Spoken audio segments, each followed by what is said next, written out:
Does a homeless millionaire own this gun store that can be seen in the GTA 6 trailer? I think the answer to that is yes. We'll be taking a look at that and all the other Vice City references that we need to be on the lookout for once GTA 6 arrives, all in this video today. So we need some backstory here. The homeless millionaire I'm talking about is Jerry Kapowitz. He's a minor character that appears in Grand Theft Auto 4, and at the very end at the Ballad of Gay Tony. And essentially, Jerry is a homeless man. He begged for spare change while Vlad was walking with Nico to his car. Vlad angrily chased him away, and after the exchange of Gracie and Salati for the diamonds everyone was after were thrown into a passing truck. And because Jerry Kapowitz was living near the Liberty City dump and surviving off things he salvaged there, he stumbled across the diamonds valued at over $2 million in Meadow Park after Luis Lopez accidentally bumps into him. And after the end of the game, we can hear two things about Jerry and his plans to take his wealth down to Vice City,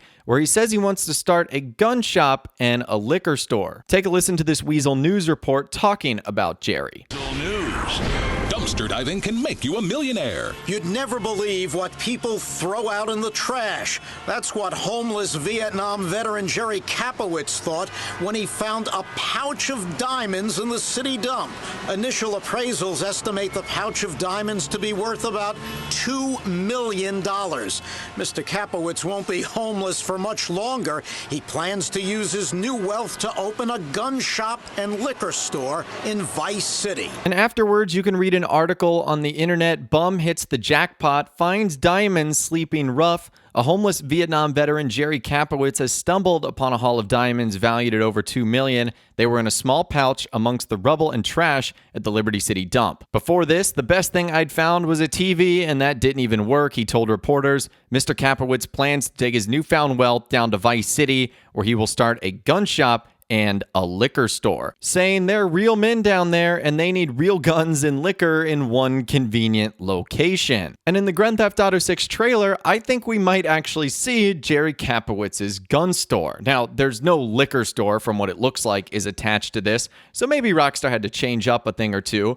but I feel like there's some hints here. So this is definitely a gun store, pawn and gun is what it's called. This is located in Port Gellhorn, and I feel like there's a handful of little Easter eggs here. Not only does the yellow writing above the window say that diamonds are sold there, so maybe he had some leftover diamonds after opening up his gun store and said, you know what? I'd be willing to sell those or pawn those. But also, look at the vehicle parked in front of his store. It is the Benefactor Dubsta. And wouldn't you know that the logo for Benefactor is in the shape of a diamond? So I know this sounds like a crazy theory, but I feel like Rockstar almost has to feature Jerry Kapowitz because in the HD era, he was the first character to be reported heading down to Vice City. And speaking of the HD era, that's what Grand Theft Auto 6 is going to be featured in. That's GTA 4, GTA 5, and GTA 6. And the way Rockstar handles their universes is if something happens in the same universe, then they can make an appearance. If something doesn't happen in the same universe, then they typically cannot make an appearance. There's only a few exceptions. So that means typically any character you would see in Vice City, San Andreas, or GTA 3 will not be able to return. But any character or event that happens in Grand Theft Auto 4 or GTA 5 is going to be subject to return. That's why you saw characters from Grand Theft Auto 4, like Johnny Klebitz, come back in GTA 5. So now that we know the rules about the GTA universe, I want to talk about the Vice City references that we need to be on the lookout for in GTA 6, starting with Grand Theft Auto 4. On one of the radio stations, Integrity 2.0, host Laszlo Jones sometimes refers to his life in Vice City in the 1980s. It'll be interesting to see if Laszlo is a returning character. He's been featured in every Grand Theft Auto title. In the mission Catch the Wave, it's revealed that cocaine in the boatyard is being transported from Vice City. It'll be very interesting to see what the drug trade is like in Grand Theft Auto 6, especially given Vice City's history. I wonder if we'll see a reference to Roman Bellic, because after the mission One Last Thing and Nico leaves the strip club, he calls Roman to explain the situation with Dimitri, and later Nico receives a text from Roman begging him to make the deal with Dimitri, stating they could afford a private jet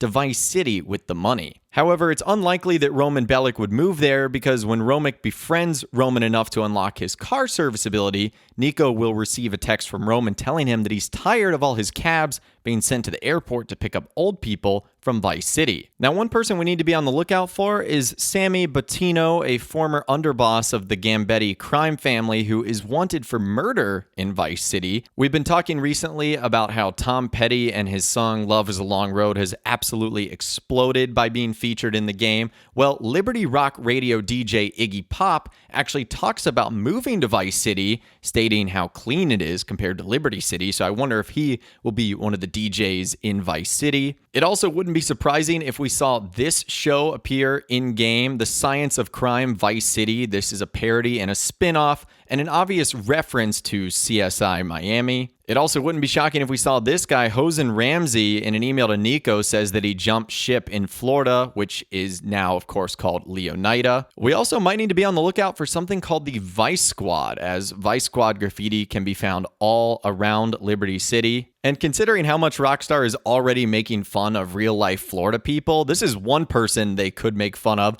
Joshua Hampton is a 6-month-old infant mentioned on Liberty Tree Online. He is accused of killing his father, Abraham Hampton, for misusage of the milk machines. It's stated that he was going to marry his mother in Vice City because strange behavior is tolerated there. And if you thought that was funky, there's another website, fayfighter2008.blogsnobs.org, is the blog of a 47-year-old feminist from Vice City, so she might be there. And a conspiracy theory website, liesdamnlies.net, has a couple of users from Vice City. Bermuda Triangle, Taos Hum, Majestic 12, and The Ripper Lives are all from there. And one location we might need to be on the lookout for is Washington Beach High School. It's one of the high schools mentioned on hornyhighschoolreunions.com. Speaking of locations we might need to look out for, according to the Angels of Death website, they have a theme park in the south. Now, I'm not sure if that means in Leonida or in Vice City and its surrounding areas, but still something to look out for. I don't know if we need to be on the lookout for another building or at least a Vice City variant of the Rotterdam Tower, as it's one of the cities mentioned on the wall alongside Las Venturas, Los Santos, and San Fierro. There's also a couple of characters we might need to be on the lookout for, including Yusuf Amir, who is going to be returning in a GTA Online update soon.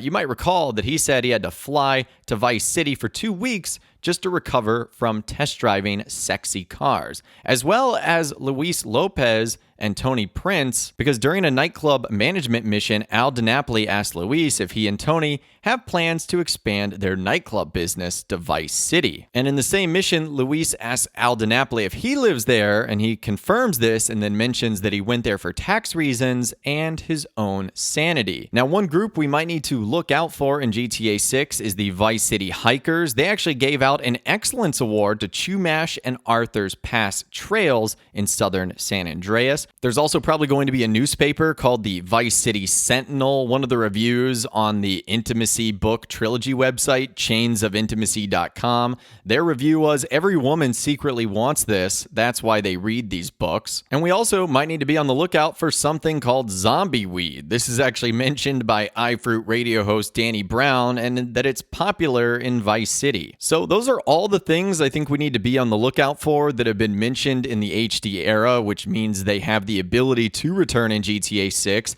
And I feel like the most obvious one of the bunch was honestly really the first Vice City GTA 6 character confirmed, all the way back in episodes from Liberty City, Jerry Kapowitz. I really do feel like that's going to be his gun store. If not, he has to have at least one location in Grand Theft Auto 6. But anyways, I'd love to hear from you guys in those comments down below, and I've kind of been enjoying doing these like almost speculative videos on what might be based on the official info that Rockstar has provided. So if you guys have been enjoying videos like this and more, be sure to leave it a like rating and subscribe if you are new and you want to stay up to date on all the GTA 6 videos that I'll be doing here on my channel. And be sure to ring that notification bell as well. Sometimes YouTube just doesn't work, and if you ring that bell, you'll always be guaranteed to be notified when new videos arrive. But of course, as always, guys, thank you all so much for watching. Take care, and I'll see you guys in the next video.